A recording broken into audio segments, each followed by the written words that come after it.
suck up too much now because he'll want more money for doing the presentation. Can I Just, say, I was going to tell you that actually you can, whenever I do the presentation, John's scraping the bottom of the barrel to try to find somebody to talk. So, Jerry, prepare to well, be underimpressed, and I'll explain that a little bit more when we finally get kicked off.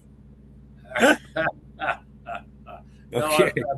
I've heard a lot about you, Frank, and I'd love to get down that part of the planet and see it one day, but you never know. I hope so, Jerry. Good to see you. And I've got another fellow. He may or may not join. Fellow named Will Keller. I'll give you the backstory on that though, John, because in 1968, when I was visiting railway post offices at 2:28 in the morning, the Washington and Florence railway post office clerk, his name was, they used to call him Mr. Magoo, but it was James R. McCauley. And he motioned me over and said, I got this letter from a guy up in Ann Arbor, Michigan. You might like to write him. And it turned out that it was from Will Keller. He was requesting some postmarks. So I've known Will just about longer than anybody that I know in any of the railway post office realm. The only people that would have been older are all deceased now. They were all the clerks. But and Will's about 2 or 3 years older than me, so we're neither of us spring chickens. But anyway, if he joins, that's great. If not, I'll proceed. So you just let me know when you give me a green flag or a clear signal or whatever you want to do. And Well, at 8 o'clock, Garf will shut us up and he'll make all his announcements. And then okay, they're going to have some kind of dessert that Kathy made. And so if you want to start recording at that point or, want to wait a few minutes, whatever. I started recording. I'm going to leave it on. I found in my life that once I start something, if I just Okay, leave yeah, it we had that problem alone, once before. That's all chances right. are Just it's going to do checking better. that. So Doug Kidd, mute yourself. I will shut myself up. That's going to be the best part of tonight's event for you all. Okay. Shut the fuck up, Doug. We don't want to hear the background noise. That must be a stop signal. There you go. He used to run the fastest train in America. He can't mute the fucking computer. Jesus Christ. The fastest train in America didn't have stupid touchscreen keyboards that changed their operating systems every 10 and a half minutes. You know what I'm talking about? They had double heading clocks that were made out of cast steel. I know how to whack those with a wrench and make them work right. Yeah, we used to do that. Oh. Tommy Wyatt says that there's thunderstorms where he lives. So he's shutting down his computer. See, Just run it off a battery. Is that in the Philadelphia area there, John? He's in no, when I go to no, he's out in the boonies. Uncanny. Corey, he lives by near a railroad yard. What railroad yard is that? Well, he'd be compass-wise north of Enola. He's in Duncannon. I just mention it because the World Cup match has been postponed for lightning and rain that's being played in Philadelphia right now.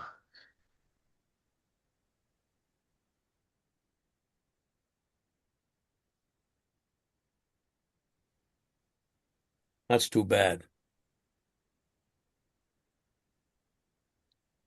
If I was him, I would just run the computer off a battery.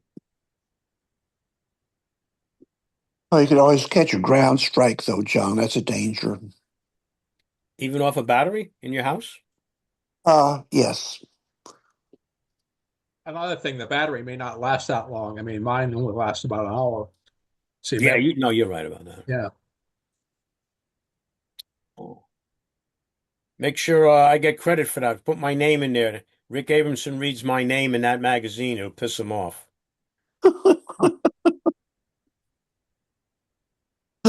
You see that message, Frank? Oh, Jesus. Yeah. John, when you invited me to this group of years back, you didn't tell me it was going to be like this. it got better as time progressed. Just But like mine. I was a virginal character at that time, John. Yeah. You want your money back, Bill? Thanks, Derek. Thanks. Hey, John, in your absence last week, I spoke to the assembled members, and George in particular said he would be happy to try and put something together for calling towers. So when you've got a spare date, let us know. Oh, okay. Good evening, everybody. Oh, Eight, here he eight is. o'clock, we'll start the meeting. Let's see. First of all, we'll start with the officers. President is absent, no reports, and we don't know his whereabouts. Vice President absent, no report. Madam Secretary is here. No reports. Treasurer, that's me. The chapter has 75,321 in the Treasury. Membership, 145. And we have two to, oh, wait a second. I take that back. The Vice President is here. Oh my gosh. Just arrived. Our new CSX conductor. You have a report? No report from the Vice President. Okay. You didn't put any cars on the ground? Okay, good. Thank you. Okay. We have two membership applications to vote on. The first one is Bob Bang from Greenwich, and the second is John Frank from Bethel. Both of them are retired railroaders. Tim Shields invited them to the operators reunion on Saturday. And, yes, and they loved it, and they want to become members. So I'll entertain a motion. Thank you, Kathy. And a second? Second. Dana Hunt. Any discussion? Seeing none, all in favor? Anyone opposed? All right, they've been railroaded in. John Frank. Okay. Okay, let's see, chapter representative. I don't know if he's on. I didn't see No, it. he wrote me, and it didn't. He's doing a Zoom meeting. Not this one. No, no. You Okay. see where you stand. Yes. No, I'm sitting right now. Okay. Committee reports. Tower. As you know, Saturday was our tower operator reunion. We had 29 attendees and went very well. It was a glorious day. A lot of stories, a lot of laughs, good food, and good entertainment. And I want to thank Rich and Kathy Slinsky for stepping up when the president, who normally does our booking, couldn't make it. So it was a very nice affair. Thank you so much. 29 attendees plus us. Okay. Shows. No train shows coming up. Special events. Nothing on the schedule yet. Entertainment. Mr. Shields. Hello. We have Frank Shear tonight. Frank Shear tonight. Jeff Beard in July. And Jeff Beard will be doing July's meeting. Thank you. That's all I got. Yes. Refreshments. Kathy. We have mini chocolate chip cookies and raspberry lemon loaf. Oh my goodness. Did you hear that?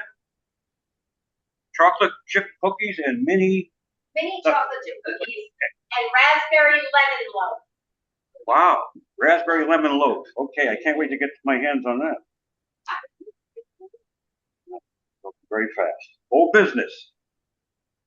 Seeing none. Any new business? No. Any announcements? Okay, how about a motion to adjourn? Motion to adjourn. Okay, now it was Rich and seconded by Kieran. All in favor? That might be a record. Holy mackerel. All right, see you in a few minutes. Hey, Derek. Yeah, go ahead. Because I was supposed to be in Montana and I'm not, I didn't schedule anybody for the next 2 weeks. I have a chip. Let me ask Craig first. Craig, are you available the next 2 Mondays? Let me check here. Well, John, here's the deal. I'm going to be in Montana myself. I won't be there. I wish I was. Where you going? Well, my son lives in Livingston, so we'll fly into Bozeman. Oh, nice, lovely area. Did you ever go to that museum at the train station? The one in Livingston? Yes. Oh yeah, and we also go down to Yellowstone, of course. So Yeah. I won't be able to do that. Okay. Neither the So I'm 29th, Yeah, I'm 29th. available either one of those, John. Okay. Derek, you're not available on the July 6th no, no. I get back on the 7th, so I could do Oh, the okay. I All could right. do the 13th if you'd like. Okay. You have to check with George though, just make sure he's good. I don't think George is on tonight. Not yet. All right. Craig, why don't we go with next week? Okay. Those shows are between the two of them probably only about 15 or 20 minutes. So you'll probably have to find something else besides light banter. I'll make fun of Doug Kidd.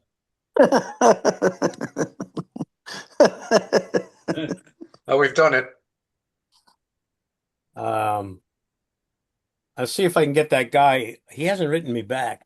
That museum I went to in St. Albans, I could show the pictures from inside that museum.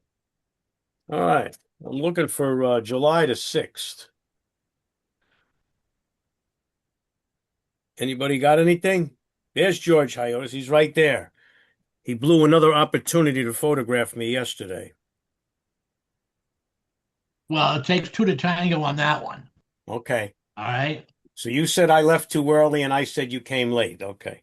Yeah, and I said you're a clever guy, And I told you I'm a New Yorker, so and I was going to write to you saying I've always believed that a New Yorker. yeah, that's right.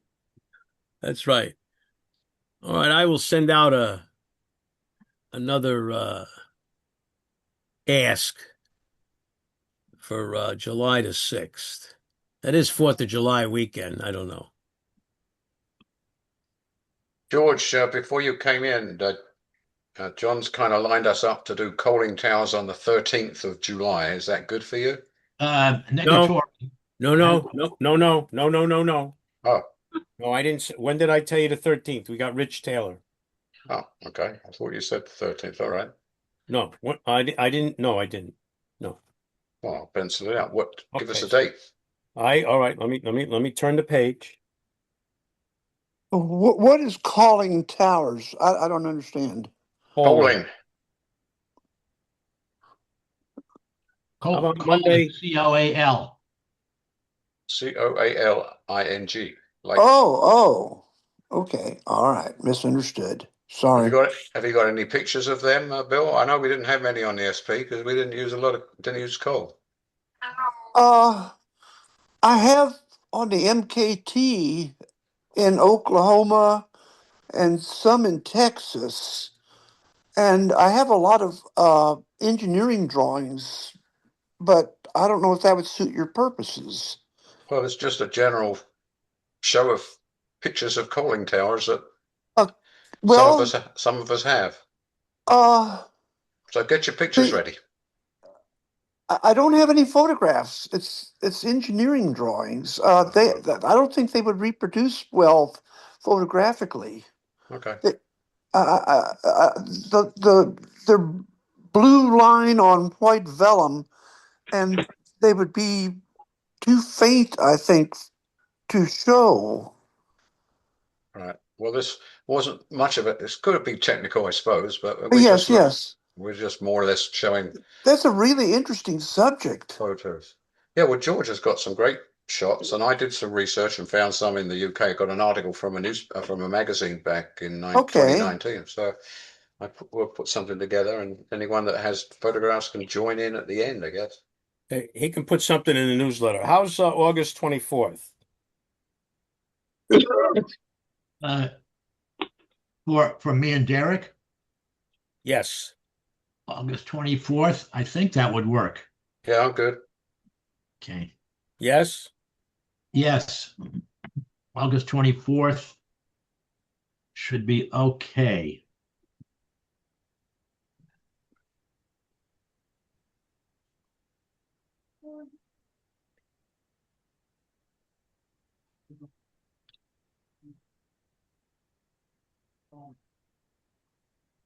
Bill Neal, Yes. there's a culling tower in Mescal, Arizona on the Oh, SP. yes, I know about. I've got photographs of it when I was out there doing Yeah. rules work. I think I remember I showed this and you mentioned that. Yeah. Chief, anytime you're ready, Chief. Wait a minute, I'm busy right now. All right. Don't hold up our presenter. John, what day did we arrange for my guest speaker? Monday, the 24th of August. Okay. Oh, that's for Pete, isn't it? Shh, secret. Okay, you got that, Garth? You got that, Garth? August 24th? What's that? Well, if you stopped feeding your face, you would have heard it. Sorry. Derek and George are going to do a program on August 24th. That's a tower meeting night. And that will be on coaling towers. Oh, excellent. All right. Thank you. Sometimes number 2 is better. Sometimes. Sometimes. Okay. So, Frank, are you ready? Let's get on with the show. So I'm going to share, and I'm going to share this screen. Did you open it first? I've opened it first. Okay. Yep, it's Everybody coming. see something on their computer? It's coming. All right. Well, wait a second. What's all this other stuff? Hold control to select multiple windows. No, I don't want to do that. What I want to do, Okay, you're there. Just enlarge it. well, I'm trying to, where's the slideshow right here? You see that the top menu bar for Zoom covers up where it says slideshow. Yeah. And it's going to go from beginning.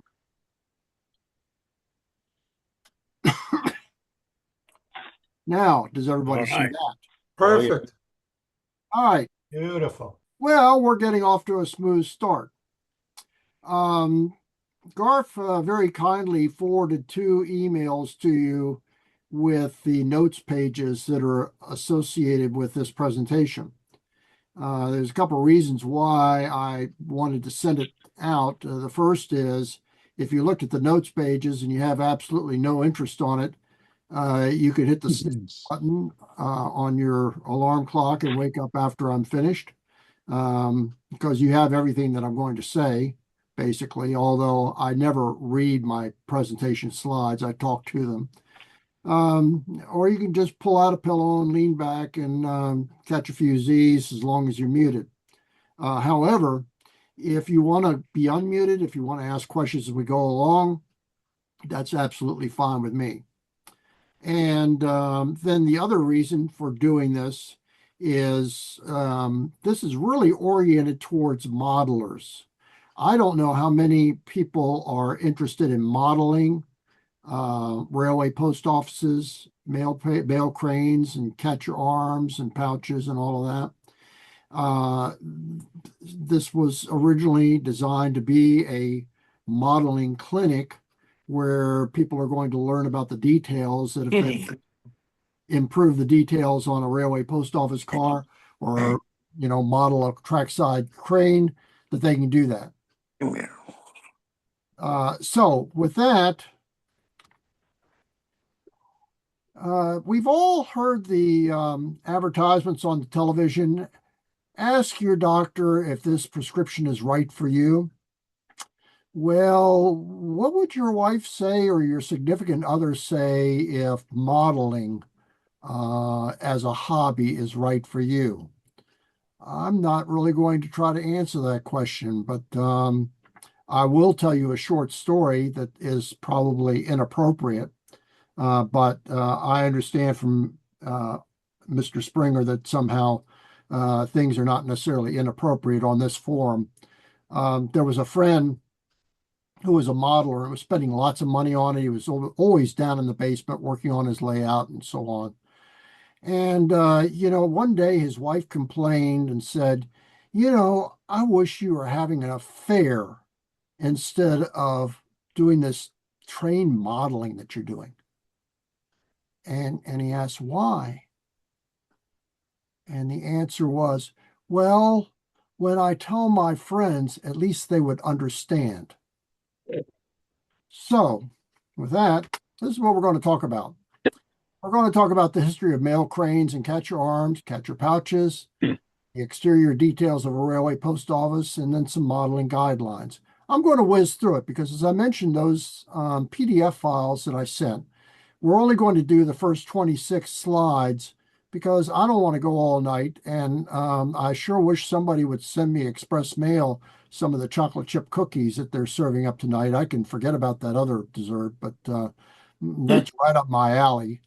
So I'm going to try to keep this short so that there's time for questions and answers. But there are an additional almost as many slides after this that go into excruciating detail with lots of specifications, drawings, and everything else. So that the idea is that if somebody's trying to model some of these details or trying to model a mail crane, they've got some drawings and specifications they can use to come up with an accurate model. That's the one thing that I've learned about modeling is a lot of times the people who like to scratch build really don't have the information or the detail to properly create the model that they're of a prototype that's trying to work on. So we'll talk about the history of mail cranes and catcher arms. Now, this is a picture circa 1890s, but you may be surprised that the railway mail service was established in 1864. That should not be a surprise for anybody that knows me, but for many people that really have a general understanding, that may be a little bit of information that's useful because railway post offices existed from 1864 to 1977. And, not very many things that we do today are going to exist for over a century in essentially the same form. That's exactly true about mail cranes and catcher arms because before 1866, and maybe a few years after that, this was your mail crane. You had your postmaster's daughter or the wife or somebody go down by the track. Train goes rumbling by at a fast 25 miles an hour. Maybe it'll slow down to 15 or 10 to pick up the mail bag. Maybe not. Most railway mail clerks in that era were relatively young. They might have actually tried to catch the girl instead of the pouch. And it would have been a very happy trip all the way along. But so in 1866, this is a patent drawing that describes the basic features of a mail crane. And all those letters mean something. If you're looking at the patent drawing, it explains what's moving and what's not. And the basic principles of any mail crane is that, first of all, it suspends the pouch a specific distance from the track so that it can be caught by the catcher arm. And in many cases, the arm will swing up and out of the way, and then the lower arm will drop down, and that provides better clearance when there's no pouch. This is the catcher arm. This ought to look very familiar to anybody, and this is from it was developed in 1865, but adopted by the Railway Mail Service in 1866. So until you had the last mail catch somewhere in North Dakota or somewhere up there in the 10th Division, which is an area of the Railway Mail Service. The last catch was made somewhere up in there on April 30th, 1971, because that was the last day for railroads operating passenger trains. Amtrak never operated a mail train aside from this thing they call the fast mail. And then I learned something new in the discussion with the fellow who does the Conrail article. I was under the impression that Conrail operated the New York and Washington RPO. What I did not realize, although Conrail had the contract, it was using Amtrak train and engine crews on the train. So it was sort of a very unusual hybrid operation. But in any event, you'll never see an Amtrak railway post office car except as a model, and if it is, it's bogus anyway. But so the design of the catcher arm from 1865 that you see here is just about identical to what they were using in 1971 when they made the last catch. And how many things, as I just said, are going to last a century in almost the unsimilar form all the way for more than a century. We certainly have short lifespans when it comes to operating systems on computers because they seem to be changing every 10 minutes, as I heard somebody said a little earlier. Now, this is what a catcher pouch looks like when it's flat and empty, front and back view. This pouch was made in April of 1940. It was produced in the mail equipment shops.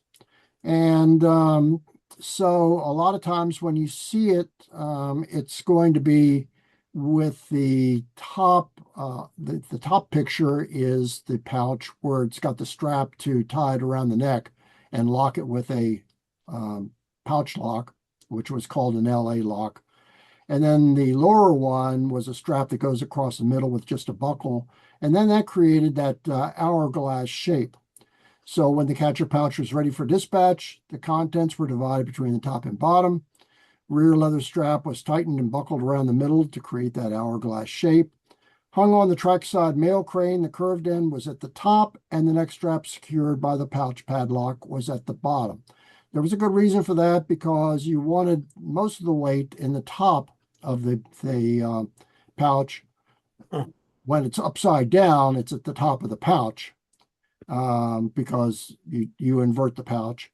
And that means that it's going to be snagged a lot better without falling off the catcher arm. And also that pouch padlock is at the bottom where it's less likely to fly off and do some damage. And then if there was a town, this is something just you can't model this if you're interested in modeling, but just as a factoid, let's say you had two mail cranes that were about 2 or 3 miles apart from each other. If there was a letter for the next town, then the clerk Dave Peters. the clerk would tie a bit of twine around that single letter, put it at the top of the pouch with the twine hanging out through the neck and loose.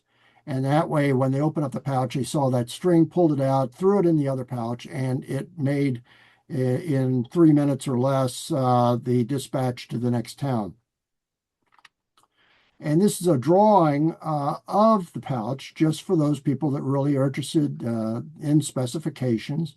Now, it doesn't show on here, but this is right out of the mail equipment shops. You're not going to find this drawing pretty much any other place because mail equipment shops had drawings for all the products that they had. The interesting thing for me is, and I've done some editing just so that I can fit it into the picture. If you look at the legend for when it was updated, they actually went through and redrew this drawing. The last mail catch was 1971. This drawing was redrawn in 1983.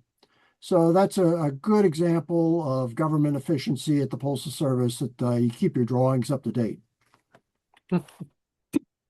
Now, exterior details of a railway post office. And by the way, when I show this slide, especially to Norfolk and Western fans, of which there are several, I say it's an optical illusion.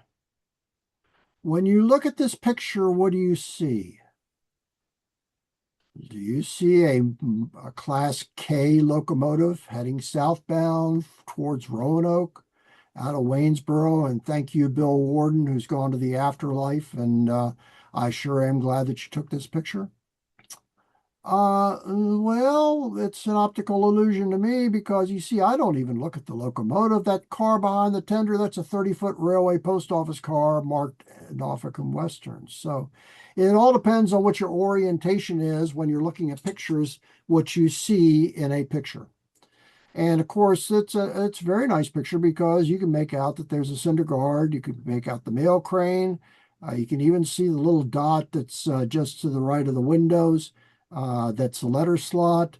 I mean, it's got all the right things. This was Bill Warden. This is a morning shot because the southbound train was going into Roanoke and arriving, late in the morning. They had a dining car that was serving breakfast on this train. Hey, So, Frank, I don't see the cinder guard.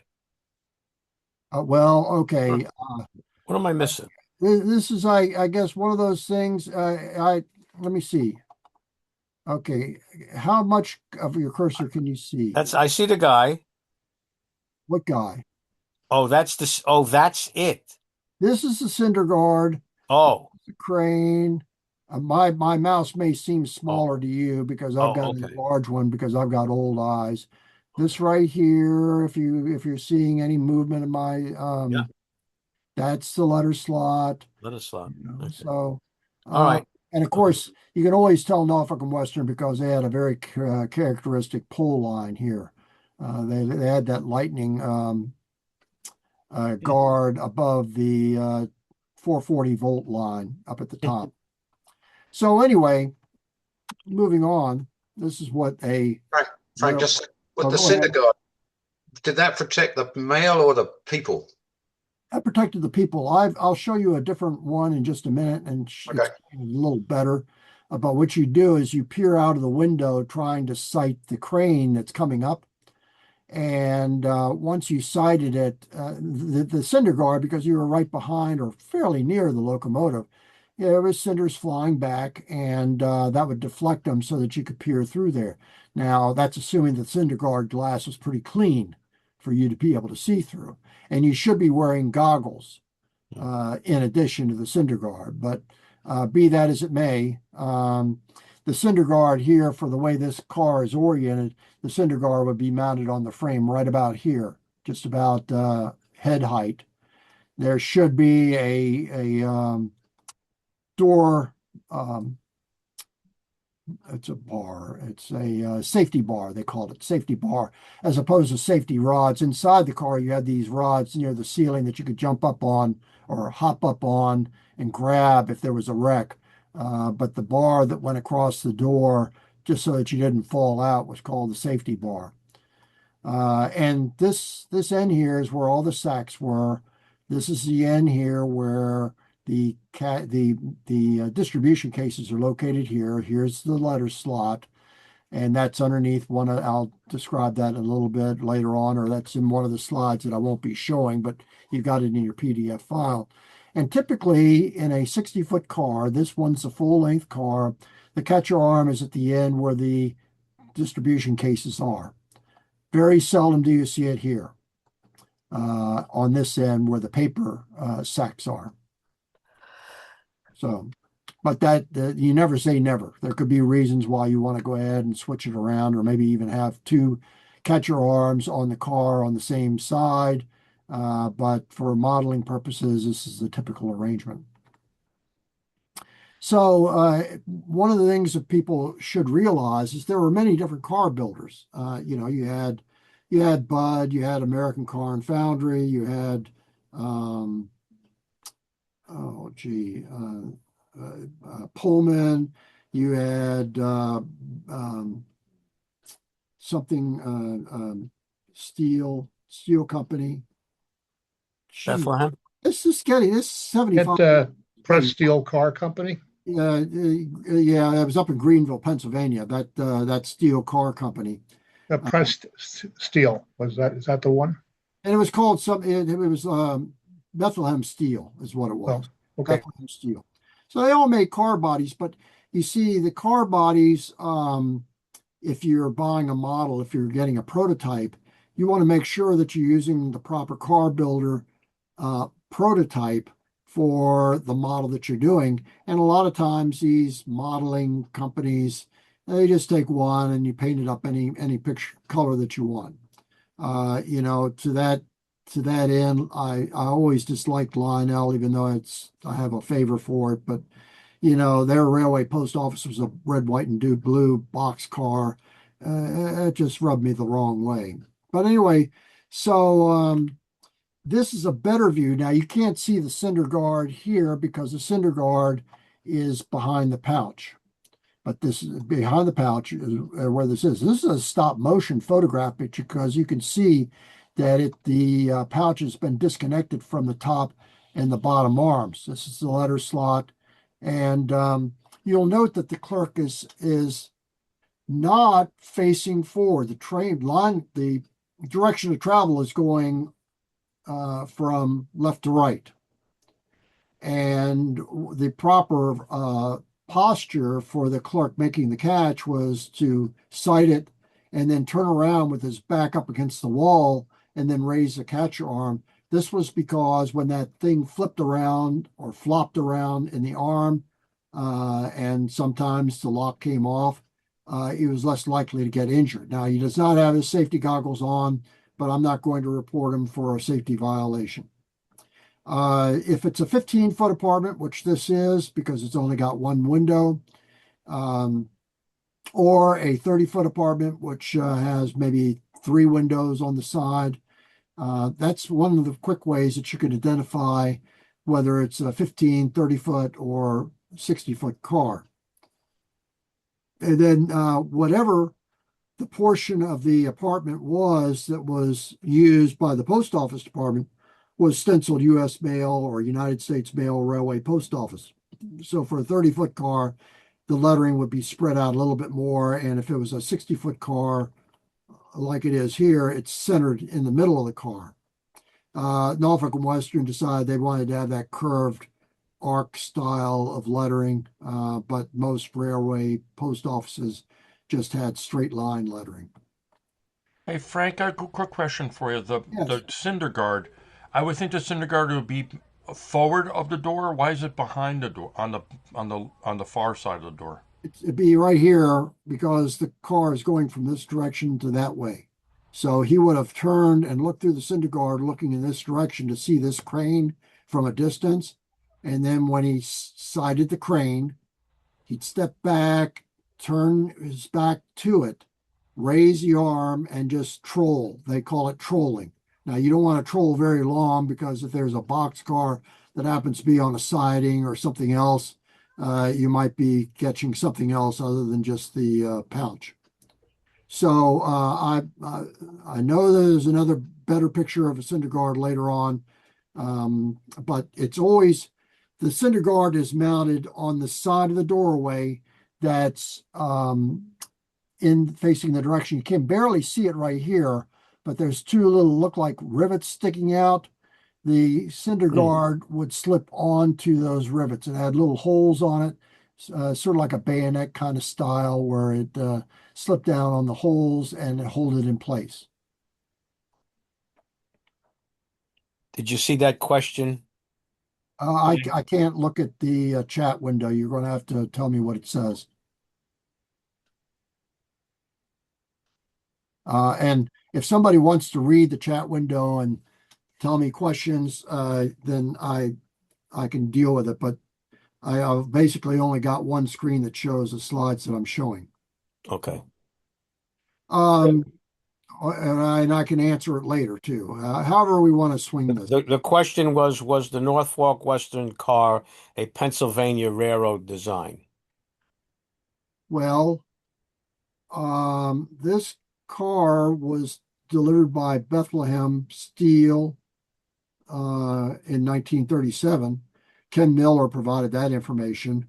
This is the car body. Pennsylvania Railroad had some cars built for them by manufacturers. They sometimes took coaches and any other car bodies they had and converted them to RPOs. Near the end, they were taking RPOs and converting them to storage mail cars. There wasn't very much that they couldn't do in the Altoona shops. And I think saying Altoona shops is proper. I don't know if it was Juniata shops or what, but I'm not really a big Pensy authority. But the point is that the post office department specified everything about the inside of the car and some of these fixtures, like the catcher arm, the placement of these little brackets where you put the catch your arm or the safety bar, where you position the letter slot, the ladder. All those were details that were specified by the post office department. Didn't make any difference what manufacturer it was. You had to comply with those specifications. So I don't know. The mail cranes were Penske design. I'll get to that in a little bit when I talk about cranes.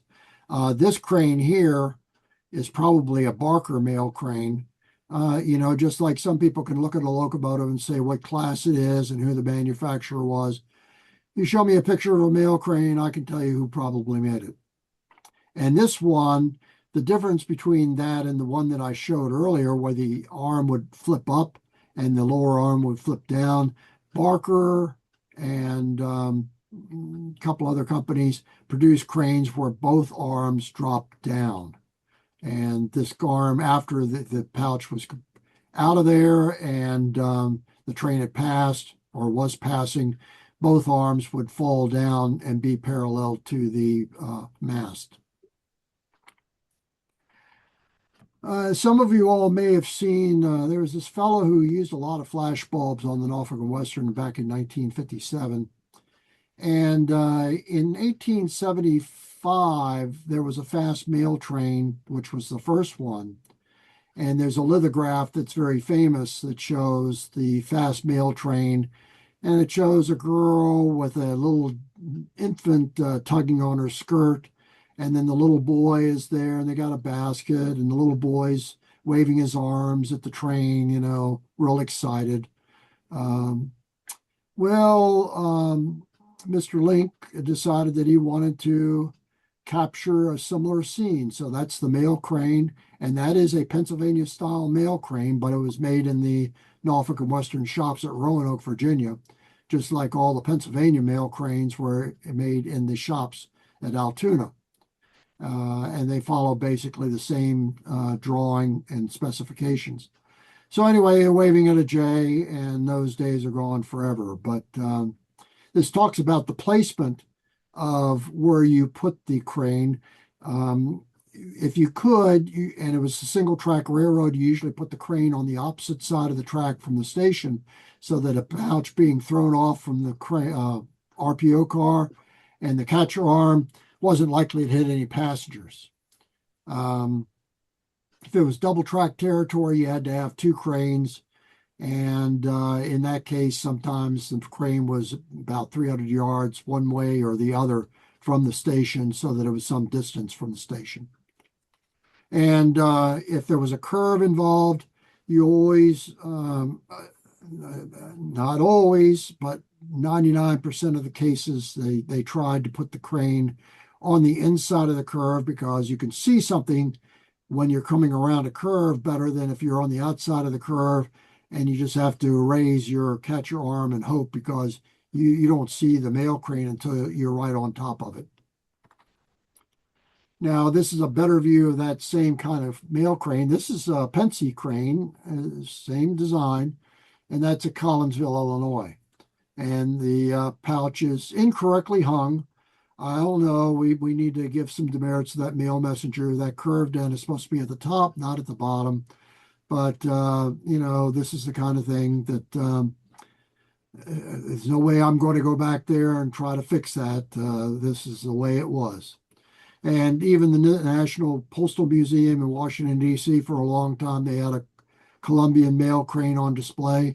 They didn't even get it right. They had it mounted, the pouch mounted the same way. I think I pointed it out about 3 times. And finally, somebody woke up and they pulled a ladder out and put the pouch back on the crane the proper way for their display. I'm difficult to get along with, I'll tell you. So these are the operating procedures. I'm not going to read this to you, but as I mentioned, this is out of the patent drawing and it talks, the letters refer to everything that you see here. That's in your notes pages. You can go through it at leisure. But the idea is that the pouch is suspended. Sometimes if the pouch was not being held by the crane properly, you were supposed to take a piece of twine and just a single thread of twine and secure the top ring and the bottom ring to the arms Somebody didn't have twine one time. They got the bright idea of using wire. The train came along and was going to make the catch. Oh, it made the catch all right. It sliced that pouch right in half. It didn't come off. And there was another time. Now these cranes were had to be on cross ties. They were not mounted in cement or anything like that. They were mounted on cross ties, and sometimes those on branch lines where the railroad, such as the Southern Railway, was penniless and didn't have a whole lot of money on some of their branch lines. They let those ties rot. There was a time that the clerk actually caught the crane. It must have been secured with something stronger than just twine, because not only did he catch the pouch, but he caught the whole mail crane and was dragging alongside the car. But typically on that line, the speed was about 25 to 30 miles an hour. So no real damage done after they finally stopped the train. This is a picture of the mail messenger at Bedford, Virginia. The reason I show this is because the cranes at night had to have a white light attached to them, again, to assist the clerk seeing that the crane was coming up if it was a nighttime catch. At Bedford, they actually had an electric light. This little arm right here had a notch right about here, if you can see my cursor, and that's where you would hang a clear globe lantern. And so those were the two ways of illuminating the crane. It didn't really lit up the whole crane. It was just enough for the clerk in the doorway when they're looking for the crane to be able to see a light and know that's where the crane was. Anybody ever heard of Shinnecock? It's been in the news. They apparently have some sort of a golf outing there. Well, this is on Long Island. That's the postmistress. Actually, women postmasters don't like to be called postmistresses because of the connotation of mistress. So they want to be called postmasters, just like a guy. But anyway, Long Island Railroad used the same style of mail crane. This is at Shinnecock and Shinnecock Hills, and that's a station in the background. So you could see about how far the mail crane was down from the station platform. This station building, even though it was abandoned, I think in 1937, the building is still there today. It's a private residence, and it's in very good shape. Oh, good. It's nice to see a little bit of depot history being preserved. That's not Watermill, is it? Shinnecock Hills. Okay. And it's where they have the people bat these little tiny balls around with a club, and they had some big deal there. Apparently Rory McIlroy didn't do very well. He was way above the number of strokes of whatever the leader was, but that's outside the bounds of this story. So not sure what railroad this is, but it's a nice winter shot, and that shows a Columbian mail crane with the train approaching. And you can see how close the mail crane, when it was extended with the pouch, was to the side of the track. And I've already talked about how you divide the mail in between the top and the bottom. We're getting into the operating procedure. Mercifully for you all, we're getting close to the end. And then this is a Pennsylvania Reading Seashore Lines. This shows a catch being made. Again, PRSL used the Pennsylvania style mail crane as well. And when you picked up a catcher pouch, you were supposed to dispatch your mail from the RPO for the post office in a catcher pouch so that they had a catcher pouch for tomorrow to be able to use. And if they were running short, sometimes you would take an extra catcher pouch, put it inside a regular pouch, and throw it out the door as well. Anytime there were defective pouches, they went to the mail equipment shops in Washington, D.C. for repair. Now, things didn't always go right with catches. And so you have this little card that was in two halves. This is circa 1920s. And if the clerk on the train was not able to catch the pouch, they would fill in postmaster, such and such town, this railway post office train whatever it was, on such a date, 1922, failed to put off or catch. And then you got all these little things you crossed out or circled, maybe the one that was relevant. This went to the post office. That right half is you'd cut it in half, and the postmaster would fill out their side of the story, and then they'd send it to the chief clerk of the Railway Mail Service. And the Railway Mail Service district office would assign demerits. But usually the way that you got out of that was wind from the engine knocked pouch off the crane. If you failed to get to the door in time, no, that's instant demerits. Some of these others are iffy, but it said catcher struck pouch but did not retain it. That also kept you from getting any demerits. And what would you do if you got into a railway post office car and you're supposed to look at this before you leave, but you open up the door for your first catch and you saw, oh, the catcher arm's facing the wrong way. What would you do? I'm hearing no response. Here's what you do. Pull two on a communicating whistle. No, don't blow the communicating whistle. Then the conductor and the engineer, they get pissed off with you. Engineers don't like to stop trains. I don't care what they say. They like to put it an eighth notch, and they like to run, and they don't want to stop the train for anything, especially these RPO cars, which sometimes they had to put off baby chicks because you can't just throw those out the door. You got to stop the train. And ooh, they don't like that, but their rules say you got to do it.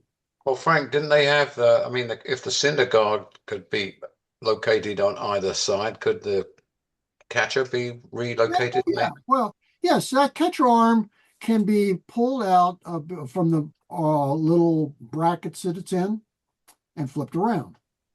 The trouble is, if you're running on a train, that catcher arm weighs about 80 to 90 pounds.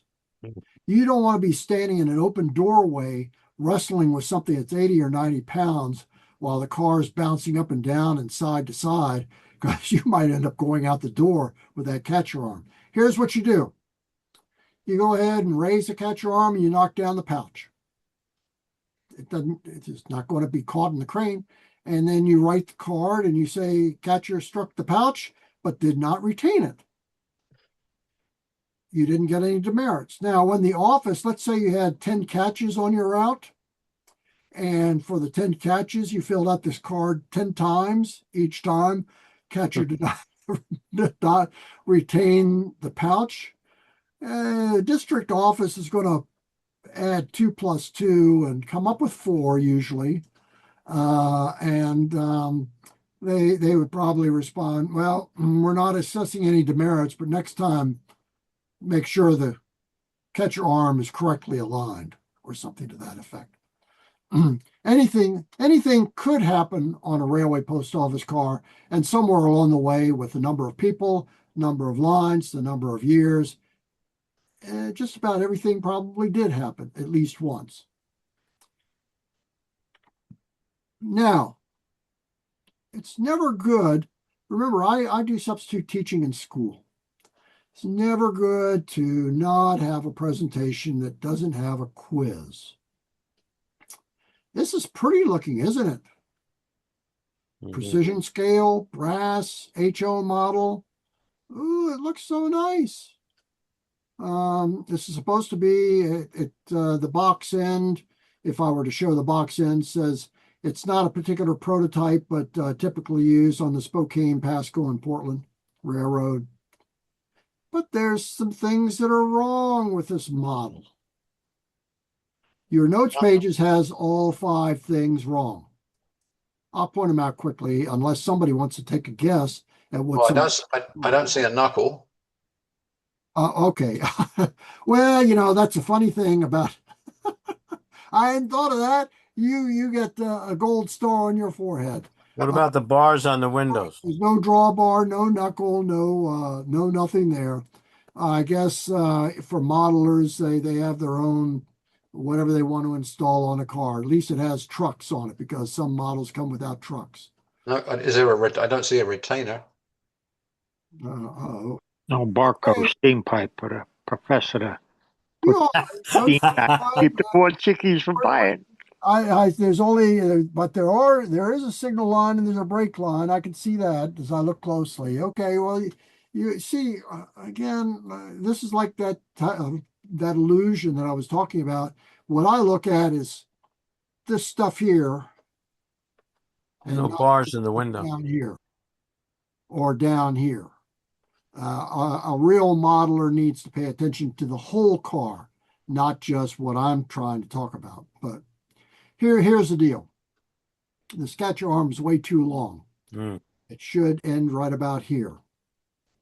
And in fact, I just bought one on eBay for $135 of a 60-foot car made by Precision Brass. They do the same thing. It's got this down here. I'm not going to modify it. I don't go around modeling brass. I just pick them up for display. And 99%, if not 100% of people looking at a brass car say, ooh, that looks pretty, and they glance at it and then they move on to the next item. But anyway, so back to the story. There's no bars on the inside of the windows. This letter slot here is underneath a window. No, it needs to be over here underneath a distribution case. There's no cinder guard. Cinder guard, if this arm is pointing this way, there ought to be a cinder guard attached there. Those are the basic things. And then, because this is a 30-foot apartment, this is a express or baggage door. No, you don't have any safety bar there, so you don't need to worry about that. The steps look like they're about the right size. The steps width is supposed to be the same as the doorway width. That looks about right.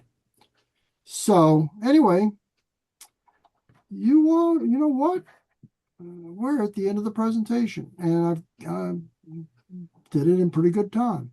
So, but just so that you know, in your handout notes pages, you got this, you got this, you got this, you got this, you got this, you got this. Oh, and this is what the letter slot looks like. This is where the letter slot is located underneath the distribution case. It's the chute. It's not under the window. Right here, empties out underneath the table, and then there's one on every side, either side. It's got a nice hopper. It's got a fold-down sink. That's the lettering. If you don't have any other ideas for lettering, this is a standard serif style lettering that was approved by the Post Office Department. And this is on a 60-foot car. It looked like this. 15-foot or a 30-foot car, it looked like that. And for a storage mail car, they have a placard like that in a little frame. And this tells you all about all this other stuff. So that is the end of my presentation, unless we'll go back to all the questions and answers. Frank, in those files you sent out, Yeah. what was it? Ohio? The distance between the crane and the train was different than other railroads. No, it's all the same. I'll show you this one here. See, now for the Norfolk and Western, this is a Columbian mail crane before they switched over to the style that was designed by the Pennsylvania Railroad. But see, this is a gauge for setting the crane. And so what you do is you measure it from the outside rail in this way up a certain height, and then where it ended right here, that had to match right here and right here. It couldn't be an inch off either way. I think there's another picture of a. There wasn't something mentioned in those notes about one railroad was a half-inch difference than the other? Might be. It's not coming to my mind right offhand, but Right. they were pretty much all, again, the maintenance away section foreman had this gauge here in territory where there were mail cranes, And this is you'd raise the arms and make sure all this lined up just like this, and you're always measuring from the outside rail. Ohio, I don't know why there'd be something different in Ohio. Now, mail cranes, even though they're by different manufacturers, this one is for the Wabash. They had the distance from the mast to here was a standard distance, no matter what mail crane you're looking at. Santa Fe, I saw a picture. Santa Fe had these wooden mail cranes that they made. They didn't spend any money on their mail cranes. But whether it's Burr or Barker, if you really study these drawings, and this is again for the modelers, I wanted people to have the specifications on height, distance here for some of the detail, the length of the arms, the center line of the pouch. That was all part of the specifications. Now, the interesting thing about the Wabash is because the Burr Company happened to be manufacturing in Decatur, Illinois, what other mail crane company are you probably going to use for your railroad? And that's an example of a Burr mail crane, and this is at Bement. And I've been there. Just so that you know, 52 years ago, I was assigned to Decatur, Illinois, and this was east of Decatur Yard. And the line, there was a line here. This is like a passing siding or a spur, but there was a passing line that went up to Chicago. This is the one that went up towards Detroit. And Bement was just a little nobody place. In fact, I'm not even sure the station was still there at the time. I can't remember now. If there was, I probably took a picture of it. And for the New York Central guys, all theirs were shop made, and they were all of this design. And that's from the New York Central Historical Society. I think that's White Plains. White Plains. No, I mean it should have here a cinder guard, but it's not. It's in the electric division. And then the nice thing about this is not a very clear picture because I tried to enlarge it and I don't own the picture anyway, but the top part on top of this timber could be rotated away so that you provided better clearance away from the track. So when the crane was not in use, it got turned, and then it was only when they were hanging a pouch, they'd rotate it around and put the pouch on there. So, other questions? The clerks were armed, weren't they? Yes, they were. See if I got one of the clerks that has. No, you can't see the gun on his hand. In the notes pages, I think there's a picture of a clerk working at a case or something like that. And they've got a .45 caliber pistol hanging off their belt. Yeah, no, I don't. It's in the note pages, and that's Oni at Pittsfield, Massachusetts. So Frank, when the catcher arm was out and the bag was caught in the thin part between the top and the bottom, and then momentum would bring that back. Did it sort of jam into the V shape of the catcher arm, or I mean, Yeah, what was into the crook? the crook? Okay. This is an action shot by Don Hofsummer.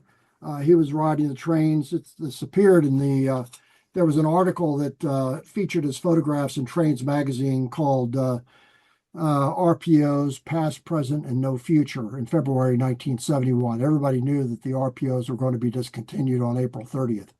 So it had a feature article. Now, That's the cinder guard. Cinder guard.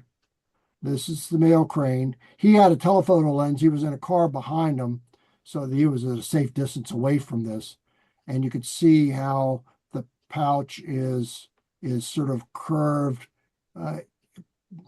It's snagged into this crook right here. Okay, so the thick end meant it couldn't fall out. That's one of the reasons why you had this curved end at the top. Right. This end, my mouse, this end here where the pouch lock is thinner and more likely to fall out. But this large end Right. would have mail in it, and the weight of the mail plus the balloon kind of shape, it tended to be kept into the crook of the arm.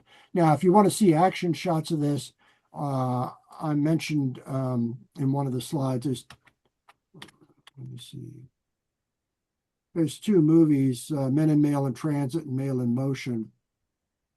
And although I try to sell DVDs to pay for station expenses and so on, these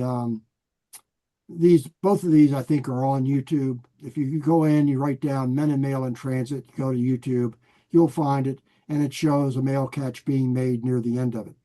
Same thing at Mail in Motion. It shows a mail catch being made in it. You learn more in about 3 or 4 minutes watching a video of how this was done than you listen to me for an hour trying to describe it.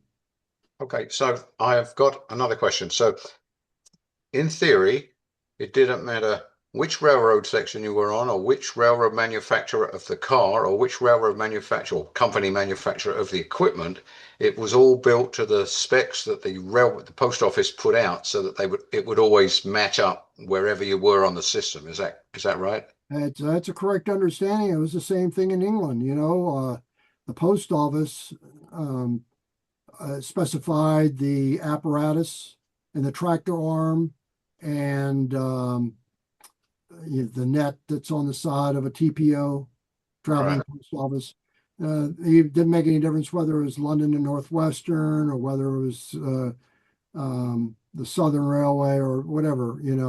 They were all that part was the same. The interior fixtures, the layout of the cases inside of the TPOs were all standardized. So and one of the things that I found very interesting, because I wrote the manager of TPOs took me for a ride between Birmingham back to Euston Station on the up special. We rode up to Birmingham, laid over a few hours or maybe an hour, and then caught the train back in and get into Euston Station like 5 in the morning. And what I learned is that there was a case at the end that had sort of like a partition that would come down and could be locked. And any mail that was from the royalty, from one thing or another, or diplomatic mail, was sorted by one clerk at that case. Nobody saw it. It was exactly how it was dispatched. I'm not certain, but there was no equivalent like that in the U.S. Your registered mail was just handled in the car with all the other first class mail. But truly, even though the car said Royal Mail, that was for the entire letter mail traffic, and that was being handled by traveling post offices. But there was actually a small end with a partition case that was solely for mail going to not Holyhead. I can't remember some of the. I mean, if it was going to Windsor Castle or if it was going to one of the other estates owned by the House of Windsor, it was all in that case, and nobody was allowed to look at it except for that clerk. They had to have a special clearance. Now, also, the other thing was on the TPOs in England. What do you think? How do you think they handled standard time, Derek? Well, to my knowledge, there was never any time other than standard time everywhere. That's right. But where did you get the standard time for England? Well, Greenwich Mean Time, man. That's like the standard. But there's this big clock on something called Big Something or other, right? Well, yeah, that's not always accurate. Not always accurate, but that was in an earlier era. That was the only time there was. Whatever it said on Big Ben, that's what time it was. Yeah, And okay. so the TPO crews on the down trains down from London, they had a watch in there. And they carried a watch and they'd go set it according to whatever time it showed on Big Ben. And that went to all the endpoints so that they could synchronize the time with Big Ben in London. So there's a little factoid for you. And I wish I had one of those TPO watches. That's something that I've not been able to put my hands on. And unfortunately, if I had walked out with it when I was giving my tour, I'd probably be talking to you from a London jail now. Yeah.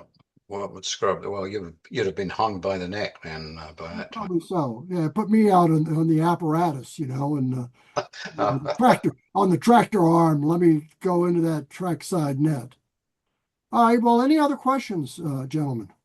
How long were those lock andros, the LA locks? The LA locks were used till the end of canvas pouches. Now, if you go to the post office now, you'll never see a pouch or a sack. You will see tubs and trays and all of that. That's one of the big changes that occurred in the 1960s. They started phasing out pouches. The canvas pouch is heavy. The lock is heavy. Now, on this little picture of Oni here, there's a pouch lock there before the LA lock in 1916, I think it was. They had this, it was called an Eagle lock because it was made by Eagle around 1898. So there were several different, if you go back in history for the post office department, they changed the pouch locks every few years because keys would get lost and so on like that. Once they started using the LA lock, which stands for Lock Andrus, because he was the guy who was the superintendent of the mail equipment shops and patented the lock and then gave away the patent to the post office department at no cost. All the locks that were used after that were the pouch locks used. And if anybody wants to send me a message offline, they want pictures of what an LA lock looks like, I'd be glad to send it to them. Hey, Frank, that pouch that the dog is sitting on, it kind of looks like the one the woman was holding up in the very early days of doing this. It's leather. Yes, that's right. You see, they were, it wasn't until you got out to, you weren't able to get out of, they stopped using leather around the 1900s. I'm not real precise on that because they continued to use leather for the leather satchels the carriers carried around. But they switched away from leather pouches because leather was getting expensive. They were even heavier than canvas. And so anything that the mail equipment shops started making, they had a big sewing room and a cutting room for all the fabric and sewing it all together, putting the rivets in and everything. So that's one of the things that accurately dates this photograph is that it's a leather pouch. Now, one of the curious things about Oni is that you could get Oni to sit still for a photographer. He smelled a pouch, he recognized what it was, and apparently he was satisfied with sitting on a mail pouch. If you just tried to put him in that chair without the mail pouch, then he get fidgety. He wouldn't want to sit still for the photographer. So that's one of this is not just a prop. The chair is a prop, but the pouch is a necessary part. If you ever look at a picture of Oni where he's sitting in there's another picture that I've got that I did update this presentation, but I didn't do it for here. There's another view that I bought that was a cabinet card from a Boston photographer.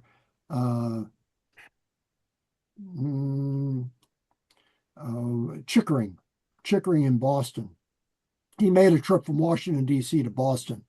Same situation. He's sitting on a pouch. And any other of the engravings that you see, which were done originally from photographs, but they re-engraved it as a cut for something like Harper's Magazine. It's always a pouch in there. He's always sitting on a pouch. And that was a way to get him to sit still. He was, for whatever reason, he had it in his instinct. He had to protect the pouch. A little factoid about a very loyal dog. And by the way, unfortunately, Onu was executed. Not a very happy ending for a dog's life. But you see, in the children's stories, they don't want to tell what happened to Oni at the end. Frank, you mentioned I was intrigued by the name Ken Miller. You had some info from Ken Miller. What There's only one Ken Miller. So if you is know, there? We if used to you have a Ken recognize Miller the rules name guy, Ken didn't we? Miller, then you know Ken Miller. Okay. Is he? Where's he? Where did he work? He wasn't an SP employee, I take it. No, well, I'm Okay. sorry. There could be more than one Ken Miller in the country. Yeah, there must be. Um, Ken Miller is the secretary of the Norfolk and Western Historical Society, Oh, okay. but well known. He's the guy who edits the Arrow magazine for the society. Does a great job. He's so knowledgeable. You know, this is one of those things where you wish you could just find the USB port in his ear and plug in and download his brain for what he knows about the Norfolk and Western as well as other railroads. Always helpful, always courteous. You know, and I've never heard anybody say anything bad about him either. So he's a one of a kind. The hobby needs more like him. Unfortunately, he's about our age, and you know, so like all of us, he's going to catch that long black train one of these days. Any other questions? Right. The pouch had a ring top and bottom, and so did the um, stand. How did the rings actually separate when the catch was made? See this right here? Yeah. There's a little clip right here, there. See that little ring here? That pressed Yes. up against a little extension right here. So it was almost like there was just a little tab that the ring slipped down on, and that held that ring in this area right here. So it was secure enough that the wind wouldn't blow it down usually. But as soon as it was being tugged away, it would pull away. And, and what was the maximum speed for catching? You're supposed to 30? start at 50 miles an hour, but I've 50. heard clerks say they were going Yeah. faster. And of Well, course, if you want a branch line, you're Yeah. percolating along at 35 or 40 miles an hour. So On occasion, you'll find special instructions in the employee timetable that says you've got to slow down to a particular speed for possible mail catch. But if an engineer was trying to make up time, because sometimes trains are late, they didn't care. They just, you know, it was up to them. If it was up to the mail clerk to do the best they could with what they were working with, and sometimes they were going fast. The other thing to recognize is everything you see in this photograph probably would not be approved by OSHA today. The pouch, just a little factoid, when we did the Celebrate the Century Express for the Postal Service back in 1999 and year 2000, it turned out that the canvas pouches in the car that were on display had to be treated with a flame retardant. So if there was any kind of a fire, they wouldn't burn. Well, you know, the Postal Service or Post Office Department had thousands, if not millions, of pouches and sacks at one time. Can you imagine the cost of treating each one with a flame retardant? And then, of course, the idea of standing in an open doorway with nothing between you and kingdom come. Now, they've had situations where the clerks, if you have your keychain, you do not fasten it to your belt. You put it to the belt loop on your pants. Never put it around your belt. The reason is, if for some reason that keychain got tangled up in the cords of a sack or a pouch, and you know, next thing you know, you're kicking out 70 or 80 pounds of mail, and what's going to happen with that keychain being tagged up? Where are you going to go? You're going out the door with it.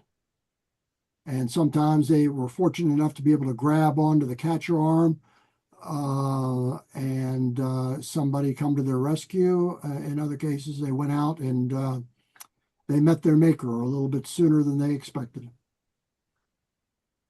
It was dangerous.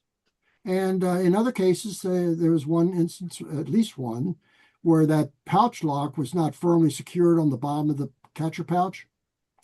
So the impact of picking it up, that pouch lock flew off and ricocheted around like a bullet.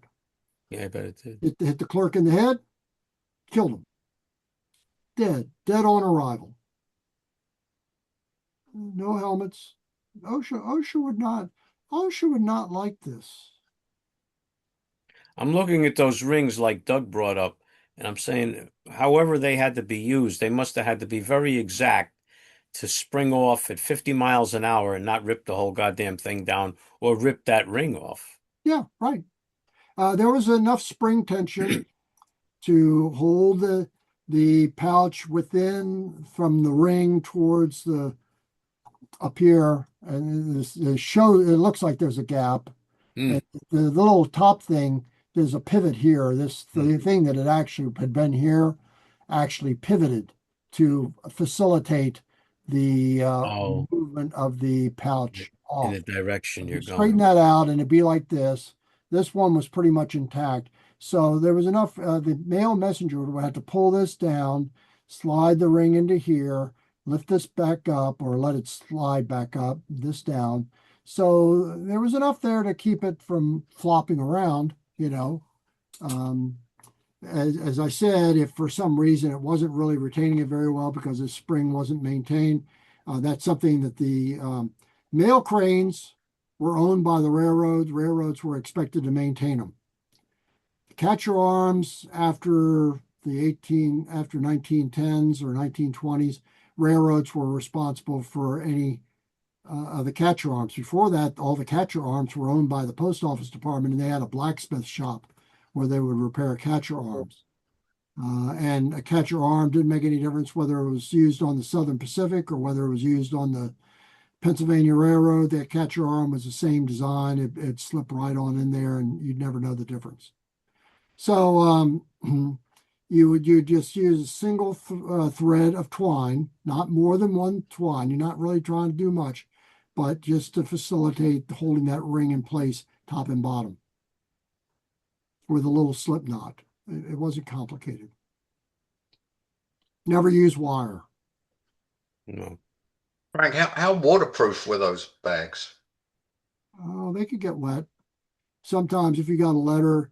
Now, this pouch was not hung until about 10 minutes before the train passing. So you didn't put it out there and let it soak all day. It get wet, but it was thick canvas, so the inside, any particular letter was tied into bundles, and the bundles, they may have gotten damp around the edges, but not too bad. And the same thing for the pouch being dispatched from the train. The mail messenger had to be standing outside the near the crane to be able to witness the catch.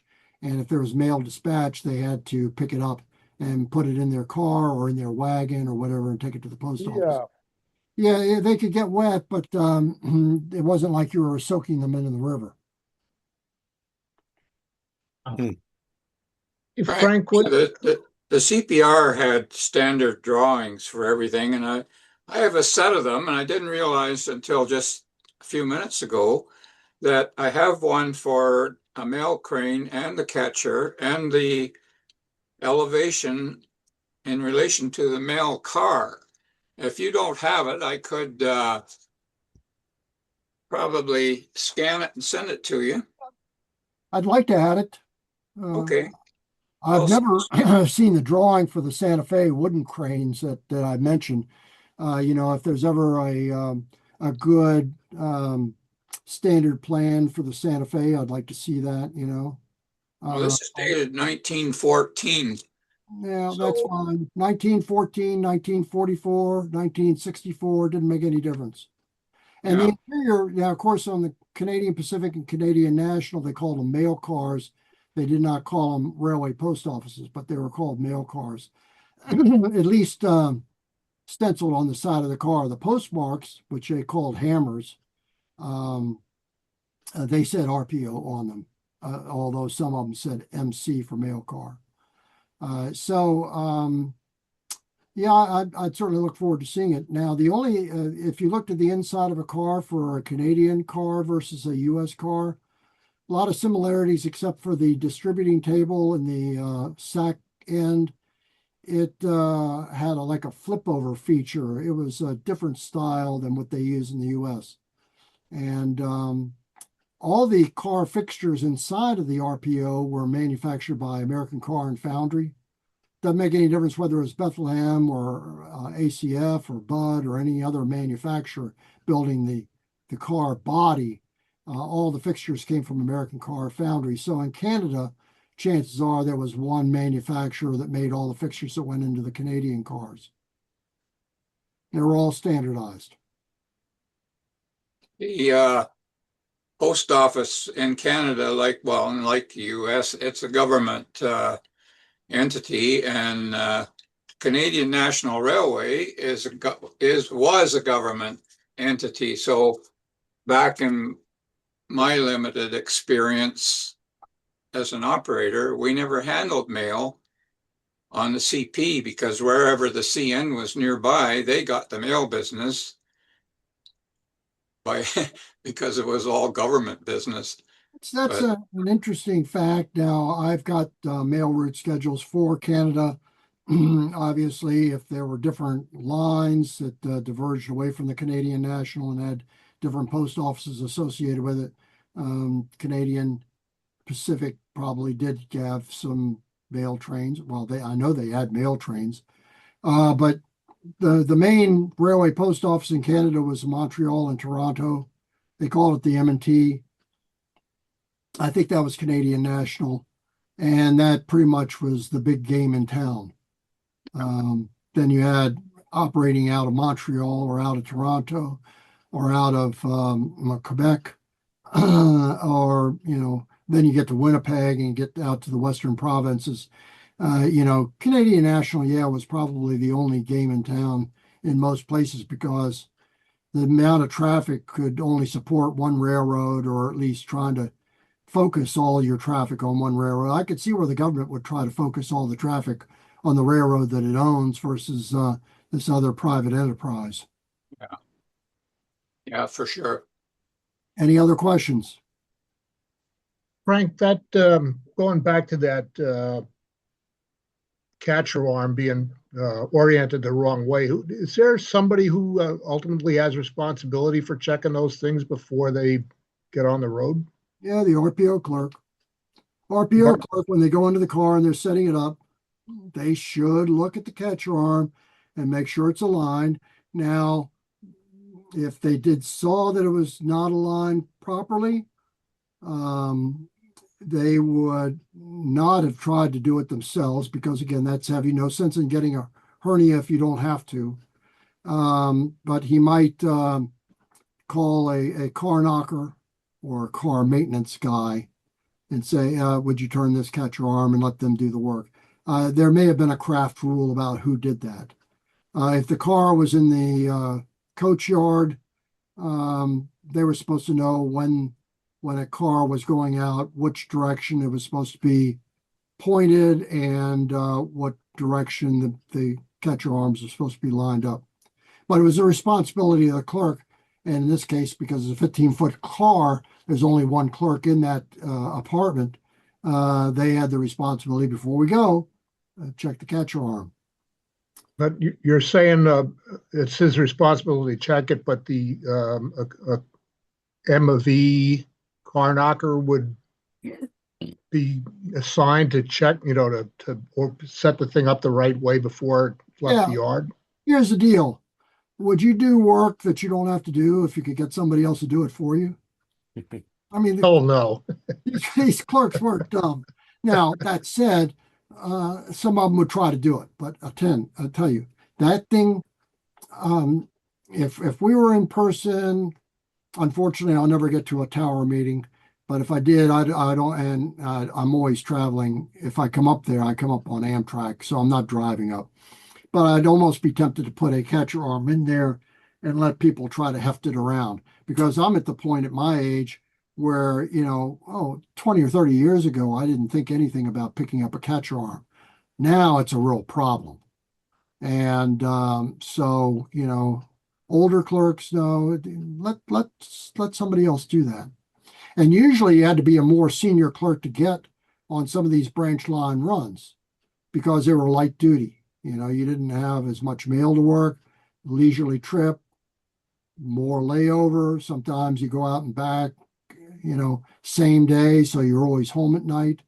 They were a sweet deal until they started cutting off all the RPOs on all the branch lines. Any other questions? Yeah, Frank, when did they establish the standards for the car construction? They go back into the 1870s. Now, when you start getting into 1870s, I've written an article that I've not gotten published yet about the first fast mail train on the New York and it was the New York and Hudson River Railroad to Buffalo, and then the Lakeshore Michigan Southern between Buffalo and Chicago. The two worked together to run the first mail train, and there were 4 railway post office cars on that. The cars were not standardized. Each car had a different layout. Prior to 1875, between 1864 and 1875, there was a lot of variation in car design. Finally, the post office department started seeing the light and deciding, we got to standardize these. But I don't think it really came along until even after 1900. Most cars were wooden body until they passed an appropriations bill around 1912. And one of the features of that appropriation bill was that if you were operating a railway post office car in a consist that had steel passenger cars, like sleeping cars and coaches, you had to have a steel RPO. On branch lines, where you still have wooden equipment, where a lot of wooden equipment ended up, in retirement years or close to retirement, they stayed on branch lines. You could still find wooden RPOs being used, and many on short lines or branch lines. But on your main lines, there was a transition from 1912 to about the 1920s of wood to steel, and it was at that time that the post office department really started having standardized interiors. But the catcher arm, mail crane standards did go back further than that. Right. Other questions? Thanks, Frank. Frank, how did they know when to make a drop in a pickup? First of all, there was a memorandum or railway postal clerks, not just any railway postal clerk assigned to a crew did the catches. That was an assignment, a part of their clerk assignments. And so there was like a bid sheet. It would describe for each of the clerks in a crew what their specific assignment, what mail they would work going in one direction, what train they came back on, what mail they would work on the other. And one of those assignments was to be the doorman, making the catches and nonstop exchanges. And of course, other clerks could do it if for some reason somebody was sick or there was a substitute or something happened. Any clerk knew how to do it. But it was primary responsibility of one clerk in a crew. So in a similar fashion, there was a list of, and these are memorandums, sort of like, and they're paper. They weren't saved by many clerks. There was a list of all the locations where there were mail cranes, showed the distance from the station, showed what side of the track the crane was on. And such and so. And Derek, they had the same thing in Great Britain. They had it was really more of a graphic that showed, that along the track, it showed where your apparatus was on the left side or the right side, distance from the station and so on like that. But as a practical matter, the clerks running back and forth every day, they'd be looking out the window. They know they'd be coming up. It might be the rumble of the wheels underneath their feet, knowing that they're going over a crossover or over a track diamond. It might be that they look out the window and they see a barn passing or a house that they recognize. And in daytime, that was the way that they looked for it. At night, it was a little more tricky. They basically had to know that from the last catch, it was a certain number of minutes, and about a minute or two before that, you need to be at the door looking for that white light on the crane and be able to snag the pouch. So there was a lot of guidance there. Trouble is, a lot of that has not been preserved. I'd love to find it. I've got some examples that clerks would save, but not anything near for every line everywhere. And this was not included in the schedules of mail routes or general schemes, which are two publications that describe how mail was supplied and the schedules that the RPO trains traveled. So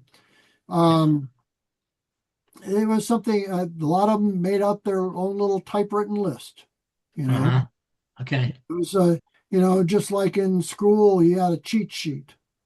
And some entrepreneurs on these crews, they know how to make carbon copies and start selling their cheat sheet for 50 cents, which 50 cents was more than just 50 cents today.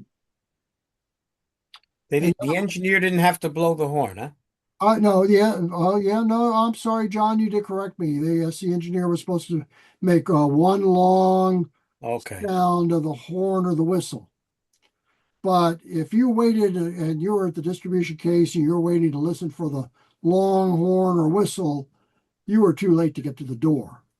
Oh, okay. So it was just an added thing, by the time the engineer had sighted the crane and did that, the car behind the locomotive was just about on top of the crane. So you had to be there beforehand. But yes, the engineer did signal for any mail crane, and it was just I've never really looked at the operating rules for every railroad, and I'm not sure that that's always in there, but I know that at least on some, it was just one long continuous horn or whistle without any breaks.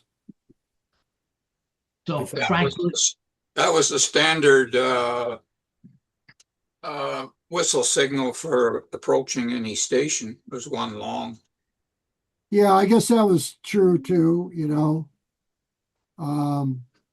If you're approaching a station and there happened to be a mail crane there, you're going to be making a catch.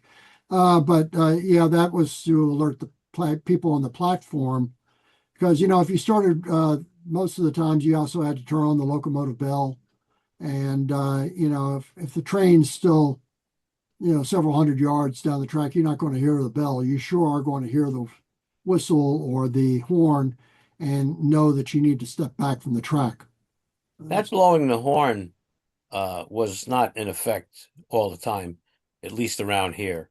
That started maybe 20 years ago. One of the other engineers wants to chime in on that. We didn't have that all the time. Well, it could be. And plus that, the thing is, if it was late at night, they had some no whistling ordinances in some towns where between like 10 o'clock at night and 6 in the morning, you couldn't blow the whistle or the horn. Yeah. Federal Railroad Administration came down on that and killed most of those exclusions because it was highway safety. State of New Jersey had, after some of the viewers of the Robert Kennedy funeral train got wiped out by the Admiral going east at Elizabeth. So it was a law in the state of New Jersey approaching stations, either making a stop or just going by it. In the daytime, you had to sound one long coming towards the station, and only at night, if people were observed on the platform. There was a rule, like someone has mentioned, one long approaching stations where mail is picked up or delivered nonstop. You had to sound that. Where did you see that, Roy? In the rule book?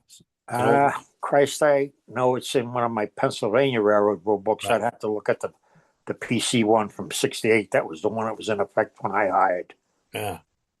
Well, by 1968, there were practically no mail cranes left on the Yeah. Penn Central. There may have been one still at Downingtown, Pennsylvania. There were none on the Northeast Corridor. No. So Frank, Yes. I just looked in the New Haven rule book, and quick look, I don't see any special whistle signals, but they did have a symbol that they put in the employee timetable to catch or throw U.S. mail. What year is that, Mike? Well, this is the 1956 one, Okay. but I'm pretty sure I've seen it in earlier ones. Sure. You're on the page with the whistle signals? No. Okay. If you have it, it's on page 19. Yeah, no, I don't have that. I don't have that. Okay. I have timetables, but some old timetables, but I don't have I don't have rule books from back then. Oh, okay. So the symbol, it looks like what you'd make a symbol for a thermometer. It's a black dot with a little stick coming out of it. Huh. Interesting. Any other questions? No, but I have a picture I'm going to show you when you go off. This All is a right. picture of a Well, mail pouch that I took in Vermont, but I think it's kind of like make believe. well, we'll get to that then. So going once, going twice, fair warning, closed. Thank you very much. Thank you, Frank. Thank you, Frank. Very Well done. Thank you, Interesting. Frank. Yeah, very good. Thank you, Frank. Frank, what's that? Can you see that? Well, that's for railroad business mail, RRB. Yep. That's legitimate. Okay. Railroad business mail was sorted by the baggage master. And if you look at an envelope for railroad, there was an exclusion for the private express statute that gave the post office department the exclusive right over first class mail. There was an exclusion for railroad mail that solely related to railroad business. And that was actually the baggage master was the postmaster or distribution clerk for railroad business mail.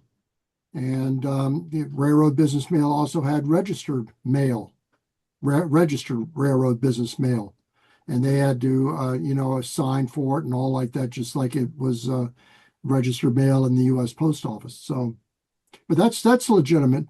Looks a little too clean for anything that I've ever seen, but I'll take it. A lot of times they also had a something that looked more like a pouch that had a strap that went through some loops.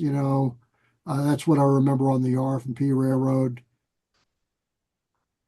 But usually it would say something says company mail or railroad mail or something to that effect. Okay. One more picture, vaguely related. Right ahead.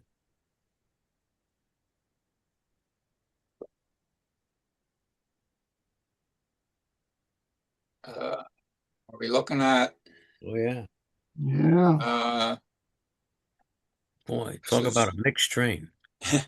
Yeah, this is London, Ontario, 27th of February, 1954. Not my picture, of course. It's taken by Robert Lady Messina. You probably heard of him. I think I've heard of him before.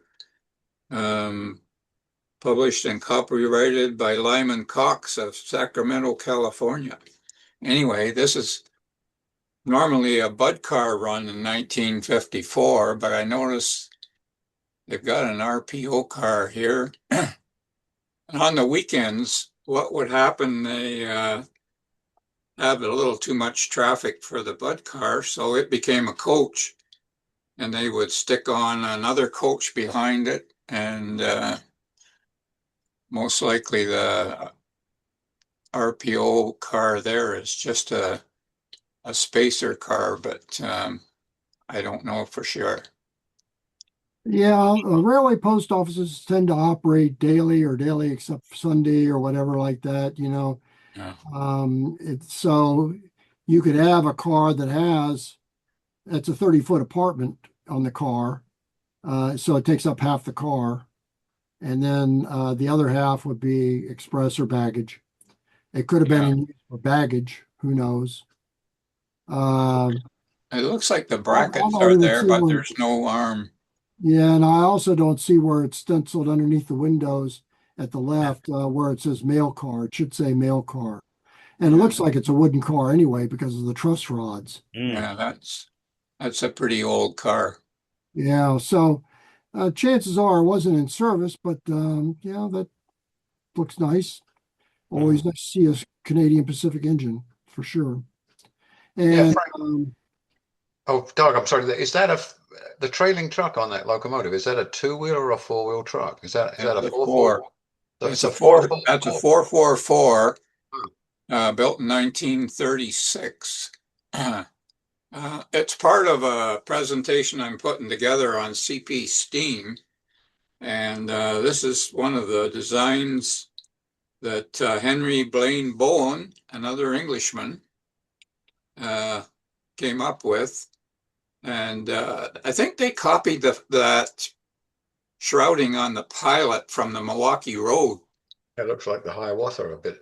Yeah, they had 5 of these 80-inch driver, the only 80-inch drivers locomotives that CP had. But I'll get into that one.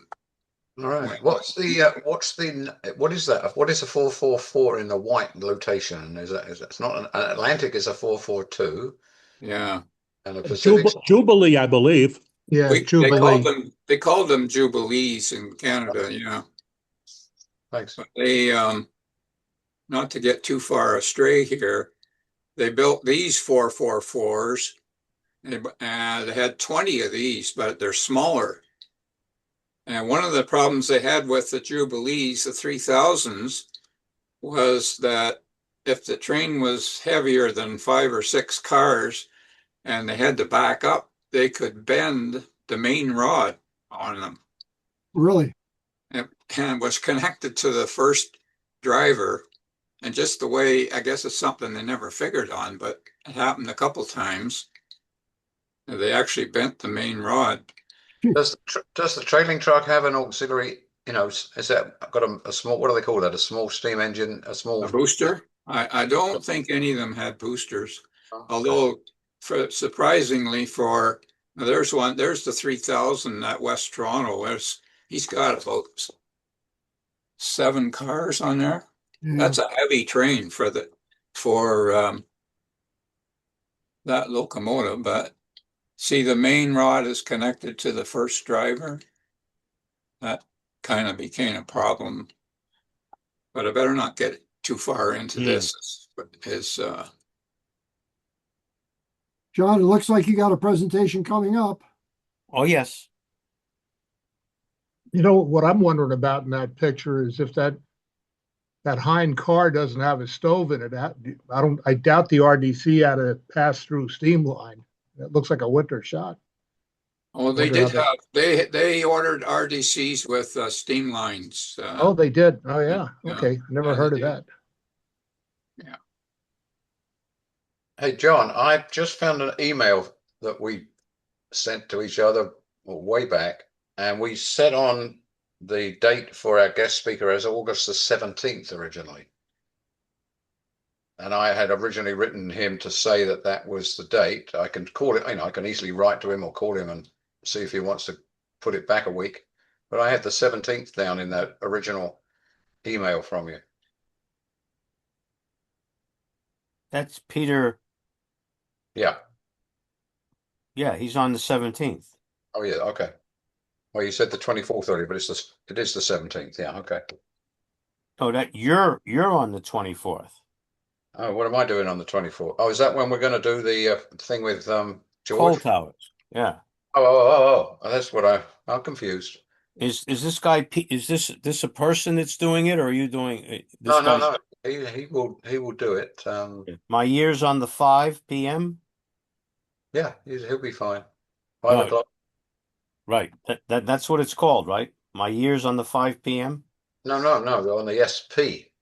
I don't even know Oh what it's shit. called. I'm assuming that. It looks like 5 p.m. I'm sorry about that. Oh, maybe there is a 5 p.m., but no, he. No. The SP. Okay. I wrote it a little bit better. Okay. All right. How do you want to do that then? Should I just talk to him a week before and give him the codes and the meeting information Yeah. and kind of like coach him to what we expect here and what we have here? How do you want to do that? He's going to have the pictures in a file, right? I'm assuming he'll make a Zoom presentation just like everybody else does. He'll have it on his computer and you'll grant him he'll share the screen and away he'll go. But he Yeah. doesn't, no, he's not a member of the group. Yeah, You'll, it's okay. you'll know him from his name when he dials in, I'm Yeah. sure. Yeah. So I'll just relay all the information to him Yeah, I send out the invite and then Joe, I tell Joe who the speaker is and everything. Joe makes up the invite. Joe has the Zoom account now. oh, okay. I've been relieved of that expense, that Right. responsibility. Yeah, We're breaking it up a little bit. but it's the chief who fills in the Yeah, presenter and the topic. yeah, I just come up with the link. yeah. I tell him who it is, and Chief comes up with it, and Joe sends it out. All right. This is a big operation here now. We're really Takes three people to unscrew a light bulb now. Yes, it does. They're There's not even no Polish. amateurs involved. Yes. I'm going to turn off my recording again. I want to thank everybody for attending. Thank you, Thank Frank. you. Thank Yeah, you, Frank. Frank. Thanks